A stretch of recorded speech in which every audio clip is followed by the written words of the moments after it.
Good morning all of you. आज की इस वीडियो में हम लोग BEd, DElEd, BTC, TET, super TET, C TET आदि परीक्षाओं में पूछे जाने वाले प्रश्न, हार्वर्ड की मौलिक पद के प्रणाली के विषय में अध्ययन करेंगे। यह बड़ा ही आश्चर्यचकित करने वाला प्रश्न है और जिसको लेकर विद्यार्थियों में अक्सर कन्फ्यूजन बरकरार रहता है। इस कन्फ्यूजन को दूर करने का प्रयास आगे मैं कर रहा हूँ।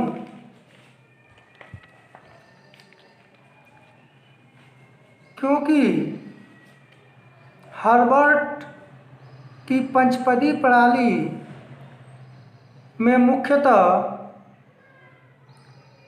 जॉन फ्रेडरिक हार्वर्ड ने 1838 में अमेरिका में दैनिक पाठ्य योजना के शिक्षण के लिए 4 सिद्धांतों का निर्माण किया, जो इस प्रकार से है। नंबर 1, स्पष्टता का सिद्धांत। नंबर 2, संबंध का सिद्धांत। नंबर 3, व्यवस्था का सिद्धांत। और नंबर 4, प्रयोग का सिद्धांत। अब कन्फ्यूजन यह होता है कि हार्वर्ड ने अपने मौलिक 4 ही पद दिए हैं और प्रश्न हार्वर्ड की पंचपदी प्रणाली से संबंधित पूछा जाता है।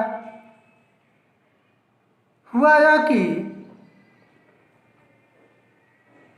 इन चारों जो पदों का उल्लेख सर्वप्रथम जॉन फ्रेडरिक हार्वर्ड महोदय ने किया था, इसको शिक्षाविदों द्वारा पूर्णतः मान्य नहीं किया गया। आगे इनके शिष्यों ने इसमें सुधार करते हुए इन चारों पदों के आधार पर एक पंचपदी प्रणाली विकसित की। उसी को हार्वर्ड के पंचपदी प्रणाली के नाम से जाना जाता है। हार्वर्ड के 3 शिष्य जीलर, राइन और हर्बर्ट स्पेंसर ने इन चारों पदों को शामिल करते हुए 5 पदीय प्रणाली बनाई, जिन्हें हम हार्वर्ड के पंचपदी प्रणाली के नाम से जाना जाता है। इन चारों सिद्धांतों के आधार पर 5 पदी प्रणाली बनाई गई। जैसे हार्वर्ड का पहला सिद्धांत स्पष्टता का सिद्धांत था, तो स्पष्टता के सिद्धांत में सुधार करके इनके शिष्य जीलर ने 2 भागों में विभक्त किया, एक प्रस्तावना और दूसरा प्रस्तुतिकरण। जबकि फ्रेडरिक हार्वर्ड के ही एक अन्य शिष्य राइन ने प्रस्तावना को ही एक अन्य नाम उद्देश्य कथन का नाम दिया।